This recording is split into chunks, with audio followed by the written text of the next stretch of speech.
Hi, everybody. I'm Brian Kinley. I'm the owner of Azimuth Scuba, and I'm here with Jim Fuderer, and he works for NBL. Which you got to explain what does NBL stand for, The Neutral Buoyancy Laboratory.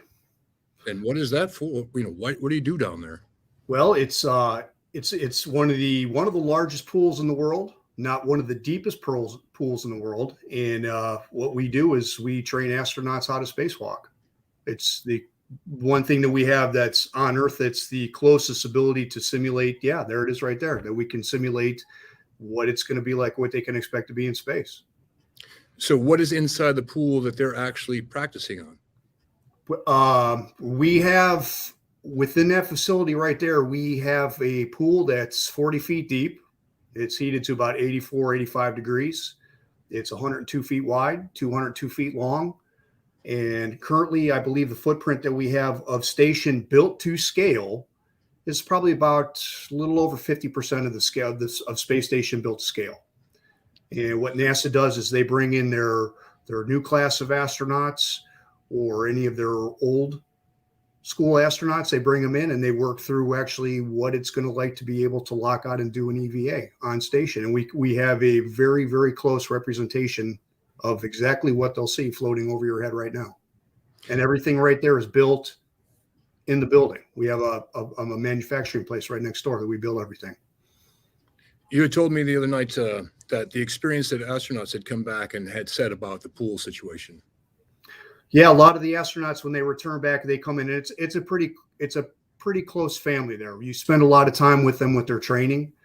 We always send them off after they're ready to go and they get ready for launch. We give them a cake, send them off, and they do their thing. And when they come back, they're like, "Hey, what you guys provided for us here in the pool helped us tremendously in space. It was as close on as you could possibly get."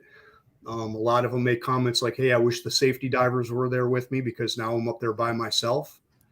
But yeah, the training is extremely beneficial for them. So it's a good point about safety, though, because we really push safety as far as our training is concerned here. And we're in Rockford, Illinois, so we don't have the big waters of the ocean and things like that. So we have the lakes, and we really push that safety aspect. Sure. Kind of give us an idea of what that looks like here. I mean, there's probably a lot of rigorous training, correct? A lot of rigorous training. Probably, no, I'm going to remove probably, and I'm going to tell you that the NBL is the safest place that I have ever worked as a diver. Above and beyond anything attached with NASA, and just the process and the procedures as far as being able to come in and even earn a spot as a diver there is quite rigorous. It's not just a title that's given away to just about anybody, especially when you're actually dealing with the test subjects themselves, which are astronauts. Everything above and beyond is, as far as safety, as far as procedures, it's spot on, and it's constantly being reevaluated. Auditors come in and take a look at what we're doing. OSHA's always in there taking a look at what we're doing, and we have a process called VPP. It's the top of the line. It's top safety stuff there. Yeah, absolutely. And as far as accommodating divers, we have our own onboard decompression chamber right there. We have our own DMO. Dr. Deutsch, Lisa Deutsch, she's a retired Navy commander. Well, no, she's not retired. She's in the reserves, but she's a Navy commander. She's our DMO. We have a full medical staff right there, and we're able to provide on spot right there medical diagnosis and treatment right there in the facility for both divers and the astronauts. How much time are you spending under the water with an astronaut doing their training? Because they're obviously, I'm assuming, performing some specific skills that would have to do on an EVA, right? So on a walk. Sure. So as far as when the astronauts, as you're looking at that picture right there, when the test subjects of the astronauts come in, they're coming in and they're doing 6 hours in the water. Now, with each one of those astronauts, you have certain roles for the divers. Each astronaut has 2 safety divers, which pretty much the word safety kind of designates exactly what your role is. You are there primarily to help that diver through, or to help that astronaut through any safety. You're becoming in visible space. You're monitoring them. You're making sure that they're okay. You're looking at their face, just making sure that they're absolutely completely safe. Then you have a utility diver that sets up the work site, and you have a float diver that's documenting everything. And it goes out for training purposes, broadcasts globally through NASA, They can beam it up to the ISS if they have to work out some kind of problem. Oh. As far as how the divers work through this, we dive 3 shifts. Each shift is 2 hours, and usually how it goes, if you dive first team, you're going to do 2 hours in the morning. You break for second team gets in, and then they do 2 hours, and then whoever started first team comes back in to do third team, and you finish up the test, and you do your last 2 hours there. A normal test day there is we'll come in, we like to start at about 0800, do the morning brief down in the high bay. Everybody's on the same page. Again, the safety factor, everybody knows exactly what's going on for the day. And then we break. We like to get them in the water as soon as they get dressed in, get them off the donning stand, take them to the bottom of the pool, turn it over to NASA at about 0930. And then the astronauts, they hit it and go all the way up until 1530 or 3:30 for the non-military. Perfect. Old habit. I apologize for that. No, that's good. I would say this. So we'll come back to NBL again, but I want to can you give us an example of how you ended up at NBL? I mean, the National Buoyancy Lab. It's a funny story, and I am truly honored. I have a very unique experience as far as for diving. If you want to go this far back, I've been a diver my entire life. I started diving when I was 11. I'm on the 57 side of 56. Got my first cert in 1982, and I've been able to dive just about every year ever since there. I worked offshore commercially supporting oil and gas for about 25 years, and the company that I worked for went bankrupt, and I started working for another company, and it's just by chance that somebody called me up and said, "Hey, would you be interested in coming into the building? And would you be interested in working here?" And I was like, "Yeah," because, Jacques Cousteau was the guy who got me into diving, but I always had this thing. I used to watch the old programs, the Apollo missions, and I always wanted to be a frogman. So it's kind of a weird thing how this all came around in a big circle. But to answer your question, it was, I got in there, but when I came into the NBL, I was not originally hired on as a diver. I was hired on as a Hewitt instructor. And if any of you are not familiar with the Hewitt instructing, it's classes that are offered for people that fly in a helicopter. They take you offshore. They give you survival skills. So I was brought in to do that, and I was teaching classes that were called APEDO classes, which were Offshore Petroleum Industry Training Organization. It's classes that are required for people that have to go offshore. It's just, hey, this is what it's going to be like working offshore. And one of the things we're going to teach you how to survive in a helicopter crash, because flying in a helicopter is very common as far as doing crew transfers offshore. And it's nothing more than just strapping people, sometimes voluntarily, sometimes not, strapping them into a seat and dragging them underwater in a simulator and flipping it upside down and being there just to help them do problem solving skills and get them out. And the whole time I was there, it's like, hey, I can dive too. And then I was just lucky to be able to cross over. And from there, I do. If anybody from the NBL's watching this and you know me, you know that I have the coolest job at the NBL, and I'm extremely happy for all the things that the NBL has allowed me to do. I really do. I think everybody listening and watching and feels the same way. But I love the connections there, right? So you 11, you start diving, because we really try to tell we're in the Midwest, we're in Rockford, Illinois. And I try to tell my younger groups that come through that diving can open up opportunities for you that you never imagined would have been there. And here you are starting at 11 and then finding yourself, as a diver in the National Buoyancy Lab. That's amazing working for NASA. That is an amazing story.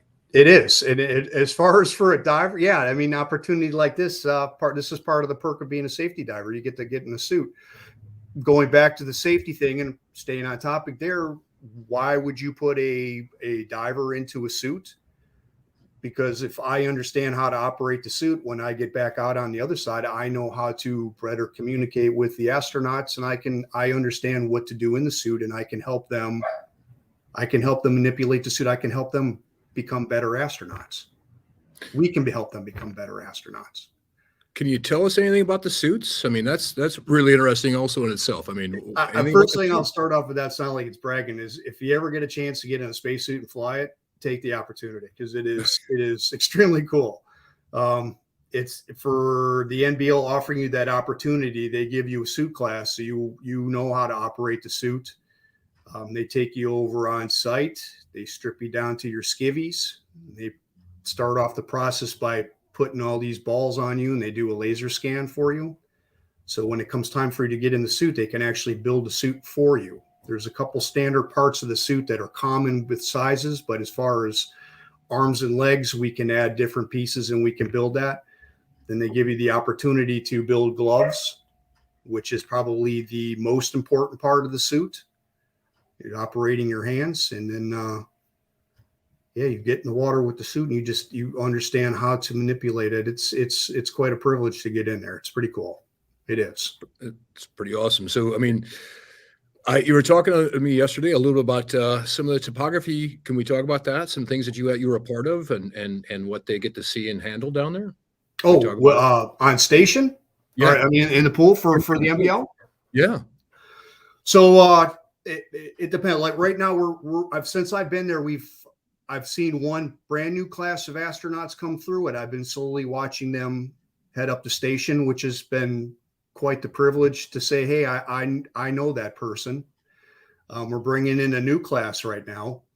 A lot of the training that I've seen, if anybody's been following any of the programs, the AMS program or the mass canisters or anything right now, it's they bring in a lot of the older astronauts and guys who's experienced. Chris Cassidy, one of my favorite astronauts that comes in. Just watching these guys work through program or working through procedures on how to do things. Everything is very, very thought out. Procedures are written. It helps the guys that are in mission control get a grasp of what's going on. And I mean, it's now what we're doing. We're advancing the NBL a little bit more, and we're able to turn the lights off on them and have them understand what a day pass is and a night pass. And well, we got lunar training going on right there. So that's a picture of myself and a guy named David Cohen, who has probably the coolest job in NASA.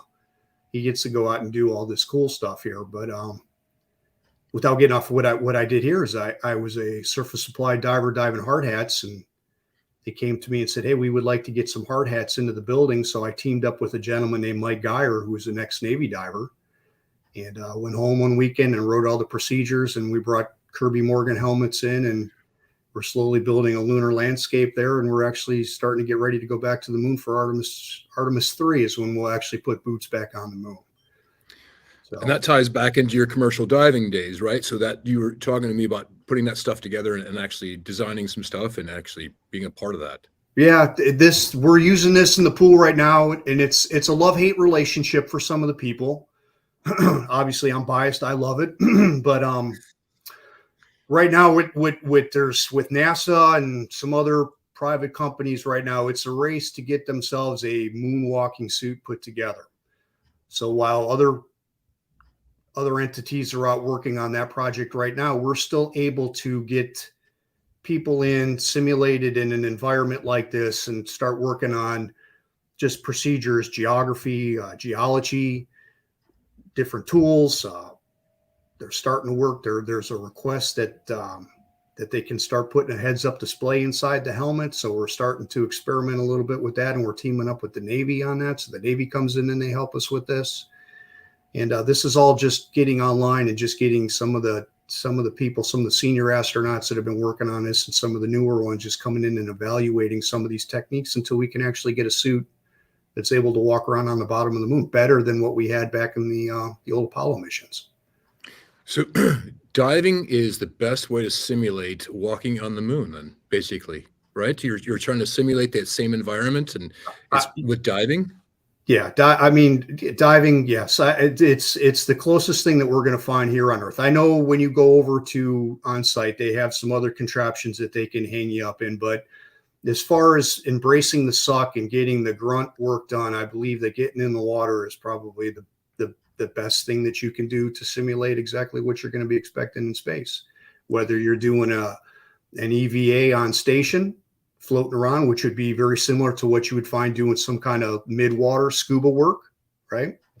or if you're doing some kind of bottom work, heavy construction work, and you find yourself walking around on the moon, that's what it's doing. Yeah. So that's what I'm saying. I mean, for us that are always going to be, locked to land. Unfortunately, we're going to be stuck here on Earth, well, at least our age, right? Yeah. But this is the closest thing that any individual can actually come to being actually in space, is actually learning to dive and be in the water. Sure. How would you explain your experience with diving and how it's kept you for all these years? Well, let's say I like to say I supported oil and gas. So when I finally decided to become a commercial diver, I joined the Navy, and I joined the Navy just to get money to go to dive school. I wasn't really interested in becoming a Navy diver, but for no other reason. It's just that my interest was going out and being a commercial diver. So went out and did that, and really my crossover and understanding here. This is where, man, if I could get NASA to understand this, I used to be a saturation diver, and without trying to sound cocky and over the top, which I'm really not trying to, is I was a saturation diver. We understand exactly what you guys are doing. I know that there is a gentleman who used to work for Oceaneering that came over and made the transition. He got the education. Saturation diving is about the next closest thing that you're going to find in going to space. And it's that far out. It's the confinement. It's living in really very harsh conditions and locking out and doing work exactly. What I find here, and what I was trying to help some of these people understand, is a lot of the movements that you're looking for, especially when you're trying to get like a 1G way out, which you're going to be on the moon, is pretty much what you find yourself walking around in about 400 or 500 feet of water. You're kind of bouncing around exactly what it's like on the moon. And you've been to the bottom of the Gulf of Mexico, I can tell you it looks like the surface of the moon. It's the same thing. Yeah. So I know NASA does a lot of experiments. It's funny, they lock people up for 45 days. Hey, what's it going to be like for confinement? Yeah, I mean, you've got there's a whole bunch of people out there that do that for a living and get paid for that. Right. Actually, funny enough, as far as commercial goes, I have one of our guys. He's now a commercial diver. He came to help us out here at the shop in his early teens, and just the passion for diving was extreme. And then now he just loves his life as a commercial diver. I have another young one named Noah that is actually considering doing commercial diving. So this hopefully will entice some people to want to get into diving and see it as not just something I did on the weekends. It could extend out for all sorts of portions of your life. It is, and I'll go back. I have been extremely fortunate, but it was, I guess I didn't have a plan B. Diving has been the only way that I've ever been able to take care of myself. I got my house. I mean that it's paid for everything. I've done exactly what I've wanted to do my entire life from diving. And the one thing, without getting off topic on there, is with the commercial diving industry. Commercial diving is a very broad term, so there's a lot of different assets of commercial diving. I worked offshore oil and gas, and this is going to be probably an arrogant statement on me and any of my peers. If you're watching here, it's like playing pro ball. That's what it's like to go off and become a professional diver. Lifestyle is pretty cool. When the money's good, the money's good. When the money's bad, the money's bad. But it's a way of life. It was a way of life for me where I started when I got out of the Navy in my late 20s, and I was all bust. I was all in. I used to work as hard as I could and spend as much time offshore. I didn't have to go on vacation because working offshore was my vacation, believe it or not. And how it affected me is, man, I didn't get married till I was 40, only because I know if I would have done it before, it would have been a train wreck. And then the one part here, without trying to overemphasize the part, is I wasn't quite sure I'd still be alive right now. So I'm kind of ended up at NASA again. I thank the NBL, because I didn't know what I was going to do. I didn't really think that I was going to still be alive at this point. So you guys have given me an opportunity to continue diving maybe for another 20 or 30 years. I really appreciate that. So are there avenues to get into that position through the NBL? I mean, through diving, are there avenues that people can seek out to get in that kind of situation where they can work in that environment? To come in and work at the NBL? Yeah. Sure. If you're interested in working at the NBL, you got to get out and look at the contractors. Oceaneering Bastion Technologies, IPA, and apply, and just apply and come and work. That's it. Come in with some diving experience. Pretty broad range of people that I work with. A lot of marine biologists, a lot of ex-military guys, commercial guys, a lot of PADI master divers or dive masters come in, and those are usually the guys that actually start. They teach a lot of the scuba diving classes. We got a guy named Pat Keller. He's a PADI guy, top line instructor. He's got the cool job of actually teaching astronauts how to dive scuba, because that's their introduction to getting into the suit. Yeah. So this picture here, it seems to be something to do with that kind of ceremony getting into there. Yeah. So there's every so often we do egress training. We don't have our actual astronauts in there, but it's a chance for us to get, like myself and some of my other coworkers, in the suit, and we do training on those days. We run through emergency situations, medical situations, identifying any kind of hazard, something that could happen, and it's a response. On this particular day, we did have two of our NBL divers. One was a Navy guy who was re-enlisting. So a bunch of us, I'm in that picture too, because I'm ex-Navy. A bunch of us came in and we did his re-enlistment ceremony on top of the lab. That's pretty which amazing. Is a pretty big, yeah, it's a pretty big deal. Yeah. Nice. Yeah, it's pretty cool. It's a nice little family there. I like that place a lot. Like I was saying yesterday about, I really want to show that there's a wide spectrum. It is, especially for my young people in this area. What do you think diving offers for just about anyone? I mean, doesn't matter what gender, what nationality, doesn't matter any of those things. What it just, what can it offer just anybody who decides to go that direction? Well, the first thing I'd say is it offers therapy. Right. Just for me, getting in the water was always very therapeutic. If you've ever had that little inclination inside where you want to be a superhero, you want to fly, you want to be able to put yourself on any kind of angle and do whatever you want to do, diving offers that ability to do it. And then I'd almost go as far as, look, it's not, I would say it's an extreme sport, depending on how far you take your diving.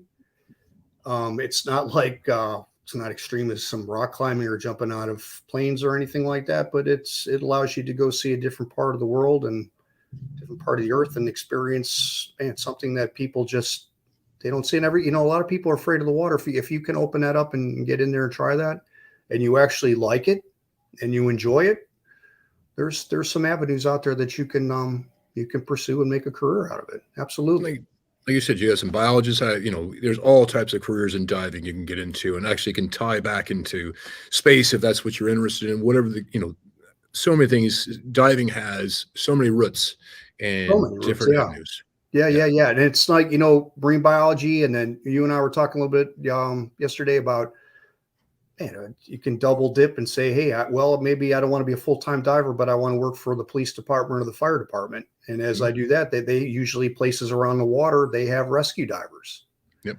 I mean, there's a lot of things that you can do with a diving career. And it's if you have that gumption to do that sort of stuff, that's just an extra ticket for you to go do something else. And it's really some cool stuff. Talk about rescue stuff. I see you Artemis shirt there. Yes. So tell us a little bit what you can tell us, that what your involvement there is. Well, again, one of the super cool things that I was offered to do at the NBL is once I got in there, I met a gentleman named, I'm going to say his name. He deserves the recognition. A guy named Tim Goddard. He's a retired Navy diver. He had been working with the Artemis program. Yeah, keep this picture up for a little bit. He'd been working with the Artemis program, came in as a Navy diver out of the Navy, finished up in the reserves. He's a chief. He took this program on himself and has been doing it for, at least 12 years plus. Went off and got his engineering degree. And now he's the guy for NASA. We at the NBL, and there's a small group of us, and I'm very fortunate to work directly with Tim Goddard, which will explain this Artemis thing here. And what you see in that picture is Tim has developed the process, the technique, and a lot of this equipment. So what we do and what the NBL provides for NASA is the ability to design this, prove it, come up with the procedures on how this works, And then what we do is we invite the Navy or the Air Force PJs to come in. We train the trainers, help train the actual divers that will be going off and doing the recovery, like they just did the Artemis 1 recovery. And we train them on the techniques and how to use the equipment. And we keep all this stuff in the building. This is what I'm in charge of at the building. And then when we go offshore, I just went off with, it was myself, Tim Goddard, and Tim Morgan. Man, Tim, I hope you're on there, both you guys. We went offshore and deployed on a big Navy ship out of San Diego and actually recovered the Artemis 1 capsule. And we embed ourselves in with the Navy divers. We're there as subject matter experts. They do all the work. They take all the credit. Those guys are great. We're just there because we provide everything for them. Yeah, that's a picture of one of the URT. So we just did Artemis 1. Artemis 2 is slated to go next year. And every year what we do is we get together. We do a thing called URT. We're getting ready to do URT 10, which is underway readiness training. And we run through a whole mission profile out of the back of the ship like that. It's an LPD, if anybody's familiar with the Navy. Get everybody together, run through the whole thing, get the checklist done, get some people trained for watch positions, operator. Yep. That's actually a picture that's recovering Artemis 1. That's as it's getting pulled back into the LPD right there. Yeah, that was very cool. That's one of the really cool perks of the job I have working at the NBL. Yeah, they've allowed me to do. And how did I fall into this? Embracing the suck and just coming in and just, man, my time offshore. I mean, I was able to come in with the experience with rigging, lift bags, how to live on a Navy ship, how to be in the water. Just liking to get in the water was really the basic thing. Hey, I need somebody to get in the water now. Okay, coach, put me in. I mean, I'm ready to go. Yeah. Yeah. Nice. Yeah. So next time we do this, yeah, I took that picture. So if anybody's from NASA, I'm sorry, but I took that picture. No, that close and saw it. And yeah, never in a million years did I ever think that I would be in a position to do something like that. So that picture right there reminds me of like a Matrix Mickey Mouse. But you do have an amazing job, and that's amazing to be. And actually, you were showing me something yesterday that has to do with this, right? Oh yeah. So I'm going to show you this, and this came off. So we have different pieces of hardware that we put on the capsule to recover it. On this particular one, we put on what was called a pony collar. And when we removed the pony collar actually had, if you can see that, can you see that okay, yeah, with the reflection?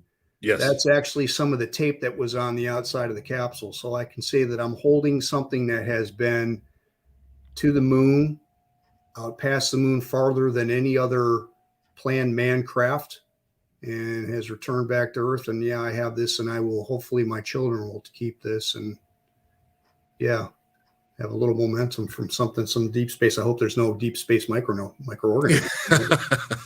Yeah, it's kind of cool. Yeah.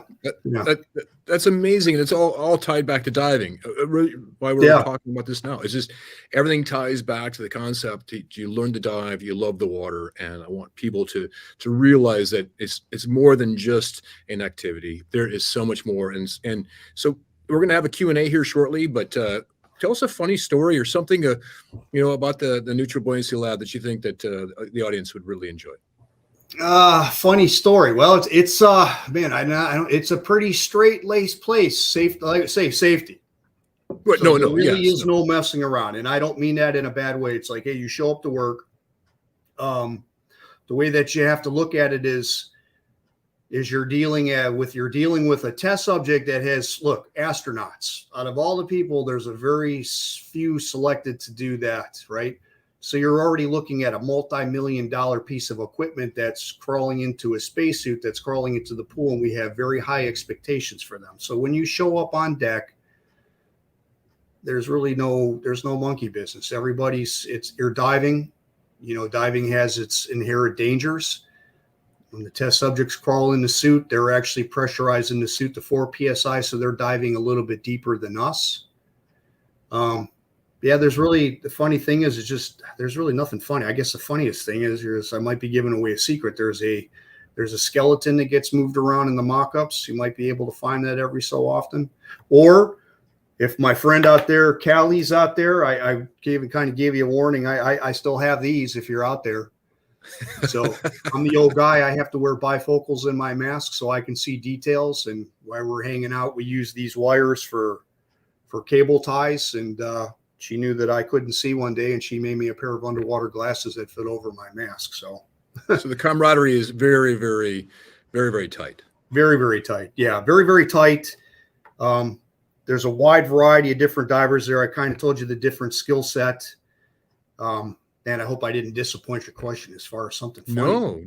No, I'm looking for interesting. I should have said I would interesting. tell you a wild horses story, but I don't want to go off too much on that. I was driving around in San Diego with my two guys, Tim and Tim, and I was sitting in the back seat, and I accidentally made the comment about the song Wild Horses, not the good Rolling Stones version of the Wild Horses. And as we're driving around in San Diego, going and hitting West Marine and Home Depot, collecting up stuff to go offshore and do our job, they played Wild Horses to me at least 25 times, just back to back, to where I had no choice but just to embrace the song Wild Horses. And it's probably the worst version of Wild Horses that you could possibly imagine. Perfect. So, perfect. But going back as far as working at the NBL, wide variety of divers. We have a whole manufacturing place right next door. We have divers that are just dedicated there that do the maintenance on all the mock-ups. So that's what they do. They're like underwater construction workers. For the moonscape and things like that. Yeah.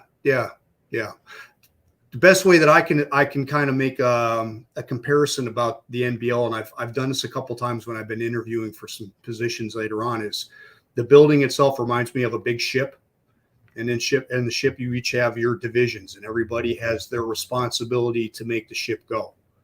So you have the LMF, we have critical systems, which runs life support and all the dive gear. We have dive ops, which supplies all the divers for diving operations. We have the suit lab that provides the suits for everybody, the tool lab. And then we have out back, we have landing and recovery, and we supply all the landing and recovery and the training stuff for recovering. And it's pretty far out. Nice. I had two other questions. One, so you were talking about anything that has to go on the ISS, right? So the International Space Station, are they doing mock-ups? They're doing the mock-ups there that you're initially running to see how something is going to work. That's almost simultaneously, or essentially kind of presetting the protocol. So like AMS was the magnetic spectrometer that was recently repaired here by it was Luca and Morgan were the two astronauts. That was about a year's worth of training. And what we were able to do was build an exact replica of this thing, the best that we could. I mean, pretty lifelike, put it in the pool and allow these guys to start training the tools that they were going to, the tool bags, the tools, anything they could duplicate exactly and work out exactly. There was really no guesswork what anybody was doing in there. And we have a different, so we have a tool lab. So we have a lot of tools that are exact replica. When these guys get in there and they need to use anything, we have it right there. We have two different versions of it. We have a flight, we call it a flight hardware, which is something that's, if not exact replica, it's very close. When the diver or when the astronauts get on station, if they're using any of that, they can lock this in. While they're doing any translation, since it's a heavy tool, we'll take that tool away and we'll give them something that's a mock-up of that tool. And that's part of our safety divers or the utility divers in visible space while those guys are working in, once we get them laid out. Oh, man, we haven't even talked about, if you've got time, we can talk, because we haven't even talked about weighing out the suit or anything like that and getting them. I was just going to say how to get them on.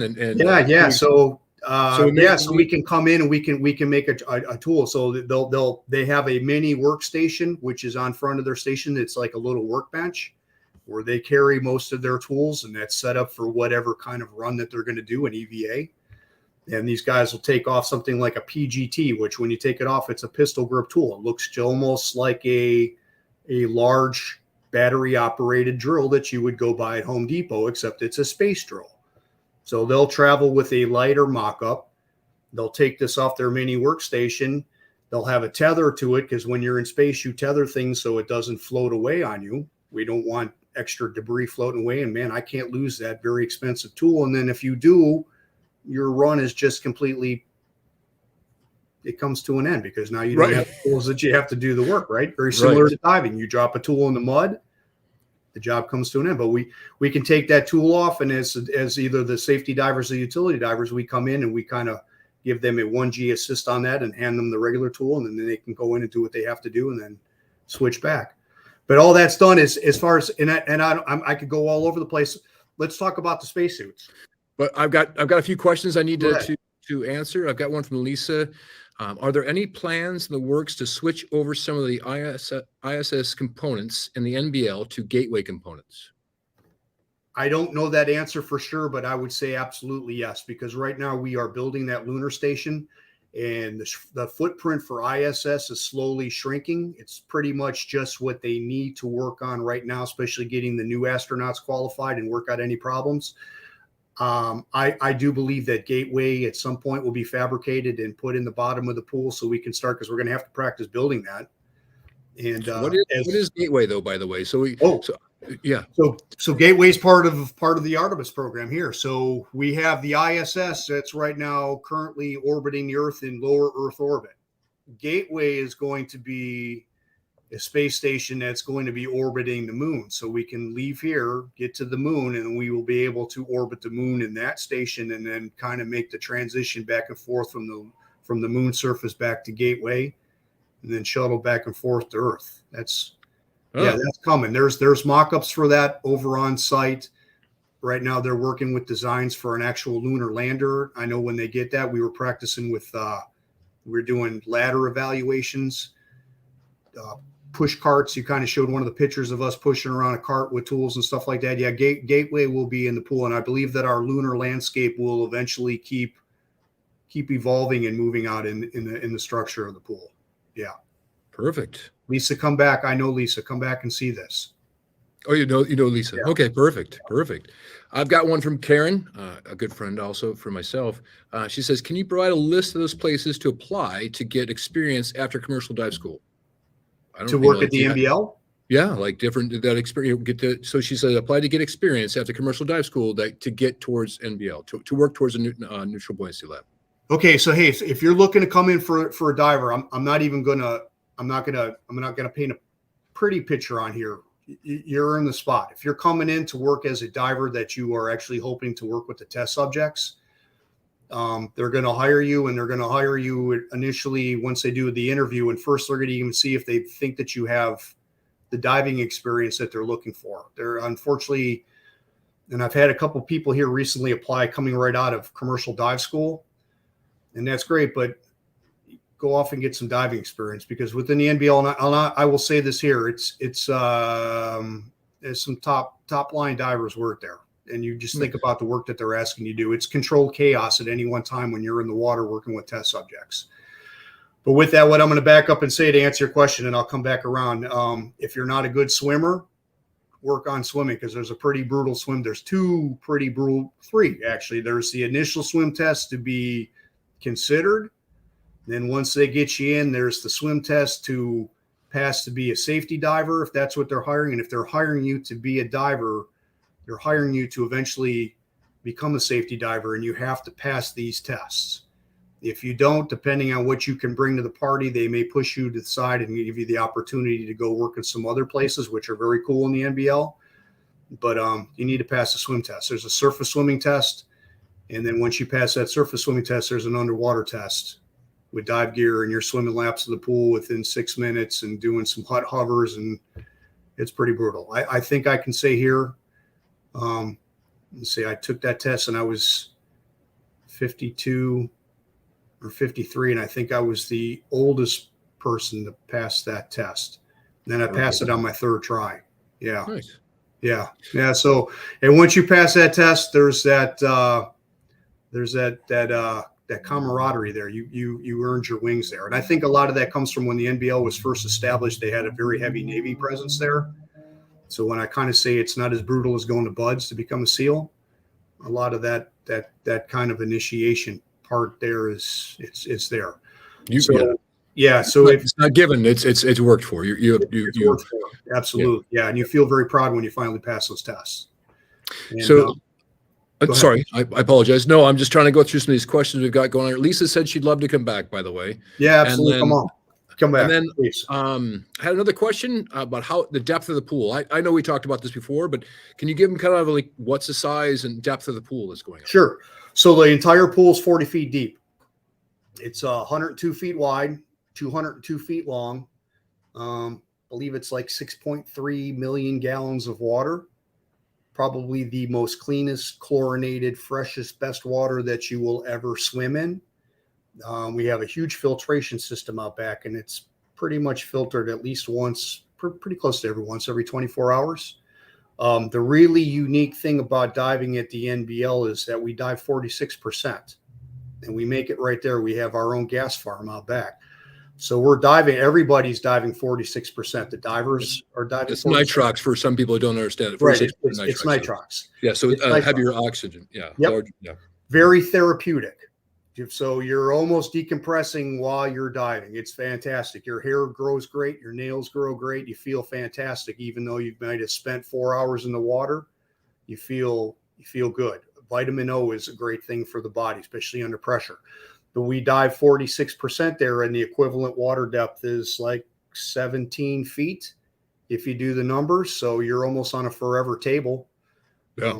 The astronauts do 6 hours straight while they're in the suits diving 46%. And they're actually, like I said, the suits pressed to 4 PSI. So they're a little bit deeper than us. So you're at about, was that 6 feet or better at that first 30 feet? So you're looking at about 6 feet difference, so just that slight difference there. And we're concerns for us, and going back to the safety thing, is we're diving the increased O2, and without getting off in the woods, the effects of the partial pressure with increased O2, we're constantly worried about O2 toxicity. Yep. So that's one of the things as a safety diver, you're constantly monitoring your test subject, making sure that they don't fall into any kind of O2 problems. Right. Yeah. I've got a question I'm not familiar with from Don. He says, will Axiom use the NBL, or do they have their own facility? I'm not sure who Axiom is. Axiom is another agency out there. I know the NBL is, I won't get myself in trouble, but the NBL is open for work. I mean, if you've got something and you can come in and we can work out a deal, the NBL is open for business. We have the Navy in there doing some stuff right now. I know that there are some other facilities. The European Space Agency has a facility like this, not as big and grandiose as the NBL. I know Blue Origin, I believe, is trying to build a couple of these facilities around to start doing some training. You're going to see the uptake with commercial industries coming. Man, with that big heavy push to the moon, NASA can put through astronauts, but if you're going to be looking to put a lot of bodies on the moon, and you're going to be looking for people that are repeat performers who want to go and do that, which again is going to be embracing the suck, I think you're going to have to look towards looking for commercial people to volunteer to do this and put them through some kind of training regime and say, hey, I was temporarily hired by a company up in Austin to go do this. There was myself, another gentleman who was a retired Army diver and a retired Navy diver. We looked at a facility, was offered a job up in Austin. I went up there to take a look at it. And I was like, yeah, it's a little too soon. And great, you're going to train commercial astronauts, but who's going to fly the commercial astronauts, right? They were offering the experience. Hey, come in and teach them how to be spacewalkers. I backed out of the deal. I was very happy. I have absolutely no regrets staying at the NBL. The other two gentlemen stayed on, and it didn't quite turn out that good for them. It was just too soon, but it's coming. It's coming. So I've got still trying to field some questions for you. So Michael, I'm going to do Michael first. I'm going to do Trevor next. But Michael will ask, he says, obviously, this is a professional level facility with national security and trademark complications, but do they ever have a civilian dive day? No, no. It's not like, hey, you can just sign up and we're just going to open up and let people come in and dive. It's one thing. It's the safety thing. That facility has an outstanding safety record. You just can't just show up and go jumping in the pool. You're going to have to be vetted, not only for, U.S. citizen, but you have to have a purpose to get into the pool. Yeah. Right. I had a question from Trevor. There it is. What are the best doors that have opened up for you working at the NBL, at National Buoyancy Lab? The best doors, well, So for me, instant it was getting into a spacesuit would be the first thing. And now I'm besides for Tim Goddard being my boss at the NBL, I'm in charge of landing and recovery. So I mean, I take care of everything that has to do with recovering space capsules. And then not only do we support the Artemis mission, but we also support the Boeing mission, and we support SpaceX. So we train the PJs, which are the Air Force pararescue guys for Boeing and for SpaceX. SpaceX has their own recovery vessels and their own recovery crew, but we come in, they use our hardware. We train them for worst case scenarios in case the capsule comes in someplace where it was absolutely not supposed to come in. That's either Boeing, SpaceX, or Artemis, the Orion capsule. And we work through them so they can throw a kid on an airplane and go bail out someplace and provide support until a vessel of opportunity can come by and save everybody. Yeah, so that's cool. For me, I'm a guy that still likes to get in the water. I like to go offshore. Working with the program, to answer your question, I still like to go. I like diving in the pool, but I still like going offshore, and I like diving in that environment. I just like that. I like the adrenaline rush, I guess is what I'm saying. I do. I mean, it's actually you're doing something that's beyond you and beyond us, right? So something that's for the future, for way past. That's pretty amazing. So I've got another one up here. This is Artemis or Dragon. Which would you go on? Well, it would depend on what I'm doing. If I'm planning on going to the moon, I'm going at Artemis because it's a bigger capsule. It's being designed specifically for a deep space mission. That's the Orion capsule, which is Artemis. If I'm just going to if I'm going to lower Earth orbit and I'm looking to dock on the space station, I'm taking the SpaceX capsule. Yeah. Nice. They got all the cool bells and whistles. They do. So you're saying it's like Cadillac versus? It's just different. I don't want to say really the Cadillac is. Yeah, it's just different. Yeah, it is. Yeah. Nice. So I know we talked about you've gotten to meet obviously some of the astronauts. We were talking. I kind of want to go back to that one question while I'm waiting out for some new questions to pop up. Going through procedures to make a change or something that's on the ISS. So have you had any astronauts come back and specifically say that training, that thing was, that you were mocking up the correlation? Any kind of stories about that? No, they pretty much keep that amongst themselves between the astronauts and the TCs, which are the test conductors, the NASA guys. No, not really. I guess the one thing that came back that they shared an awful lot with us, and one of the astronauts had a so you wear an LCVG underneath your suit, which is a liquid cooled ventilation garment, and they're able to circulate a cooling fluid through there. One of them actually had a leak. And if anybody's ever watched any of the astronauts do any experiments and you see the properties of water with zero gravity, it doesn't do what it does here on Earth. It just, So one of the astronauts actually almost drowned in his helmet. It wasn't really? A quick reaction of his, I call him his bell partner. I mean, to me, that's a sad guy. Your bell partner came and was able to get him back on station and remedy the problem there. It turned out pretty bad because the water clings to you is what it does in space. Yeah. So gravity to it. So that it has more here. It's got resistance or actually has something to latch on to. Yeah. Yep. So we're going to be wrapping things up here shortly. I was waiting for some final questions. I know Karen was saying, I know Karen, so I'm just kind of like speaking. She said her favorite astronaut was John Glenn. Do you have a favorite astronaut, or is that kind of bad to say? Is that taboo to say? No, I got two. I got a gentleman named Chris Cassidy who just recently retired, and then Sonny, and both of them. I like some of the newer ones, but I got to tell you that Chris Cassidy, and I've said this before. I did a podcast for NASA, and I'm not throwing anybody under the bus, but Chris Cassidy was, to me, it sounds like a bromance, doesn't it? But hey, look, this guy, when you would get him in a suit, he was the kind of guy that you would dress him out, you would weigh him out, and he would tell you, don't touch me unless I need something. And you would literally watch this guy do problem solving, and he learned how to fly the suit, and he was a phenomenal suit flyer. I mean, that's the best way I can say it. You can see a lot of the newer ones, and a lot of the ones that maybe not physically able to. It's hold my feet here, hold me there, hold me this, do that kind of stuff, which is cool. That's what your job is for, and that's what you're there to do. But Chris was like, just leave me alone, and I will figure this out myself. And he did a phenomenal job. And then Sonny, I took Sonny. When we had the Boeing capsule, and we did an offshore operation in Florida, and Sonny coming in. Actually, Sonny's from Euclid, Ohio. I'm from Cleveland, so it's another warm spot there. But she's ex-Navy, Navy diver.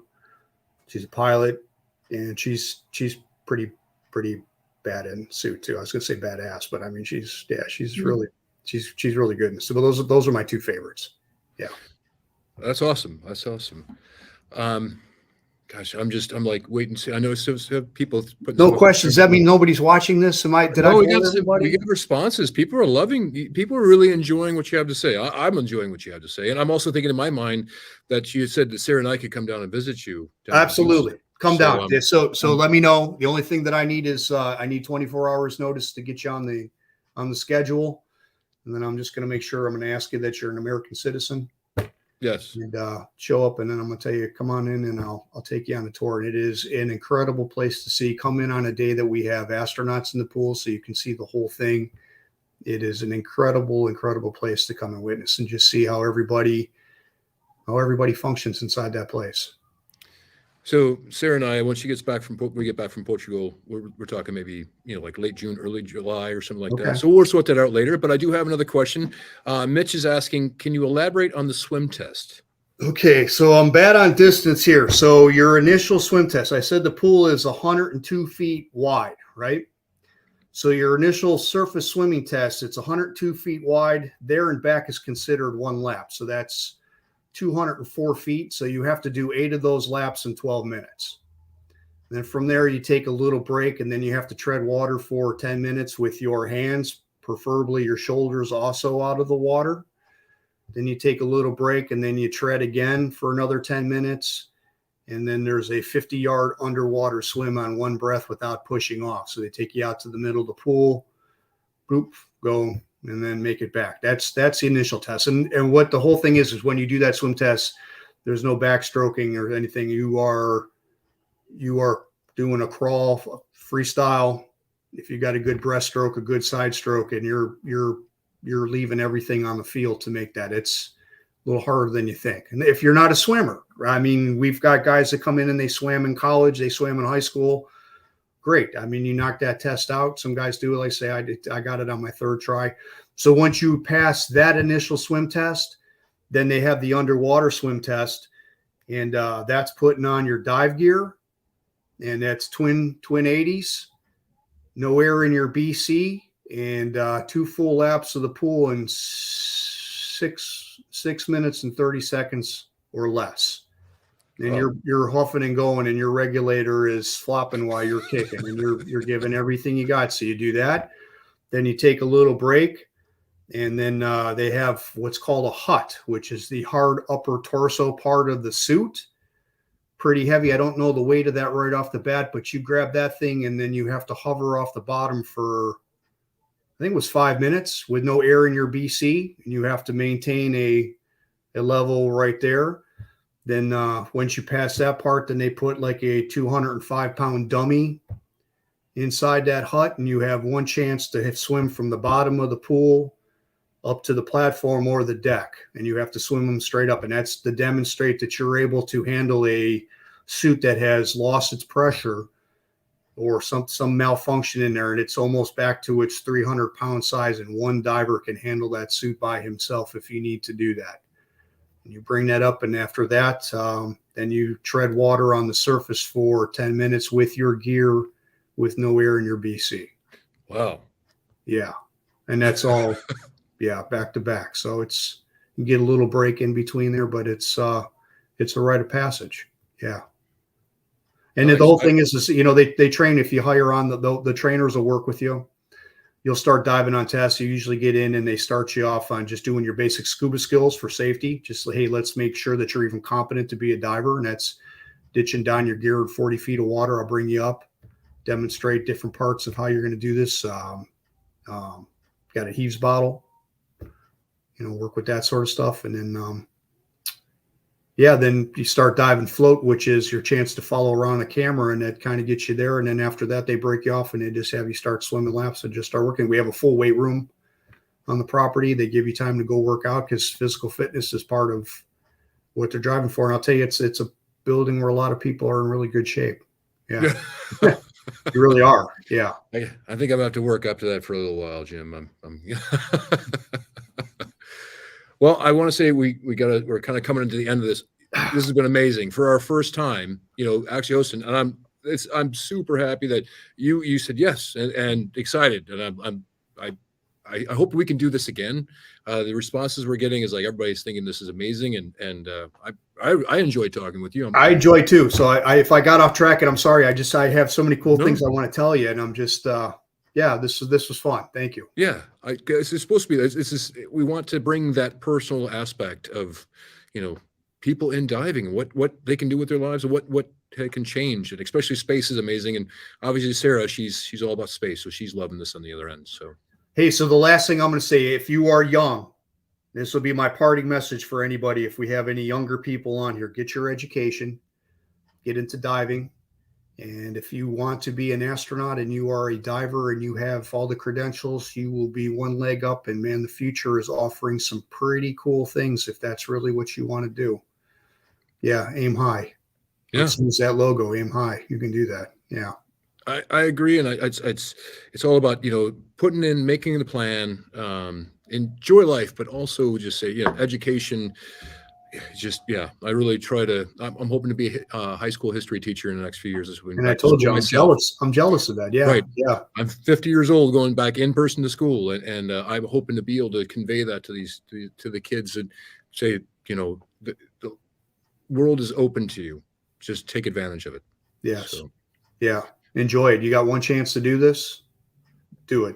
And get it right. Try to get it right the first time and live with absolutely no regrets.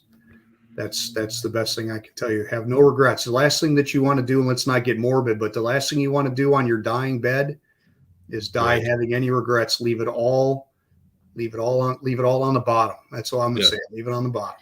Yeah. And diving also has another aspect. It cool jobs, great people, great camaraderie, but it also gets you to travel the world and see other cultures and be a part of other things and see what life is on this planet, not just under the waves, but also on top of the land. Yeah. With that, I think we're kind of right out of time. I believe she's going to play a little video here, and then Jim, we'll talk here afterwards, but thank you everybody for tuning in, and we'll do this again. I know we have a advocate for sharks and Patty person. We're going to have something like that coming up soon. But Jim, man, this is amazing. Thank you. Thank you for the opportunity again. So this was great. Let's if you want to do this again, then we can. Yeah, let's do this. I have people saying they want to see you again. So all across here, like you were awesome, and they loved it and want to see you again. So that's Well, let's do this. Let's talk something else, dive. We'll come up with another topic. Let's just talk diving. Okay. Perfect. Yes. Right, cool. Awesome. All right. Bye. I'll let her swing over, and we'll see everybody out later. Okay.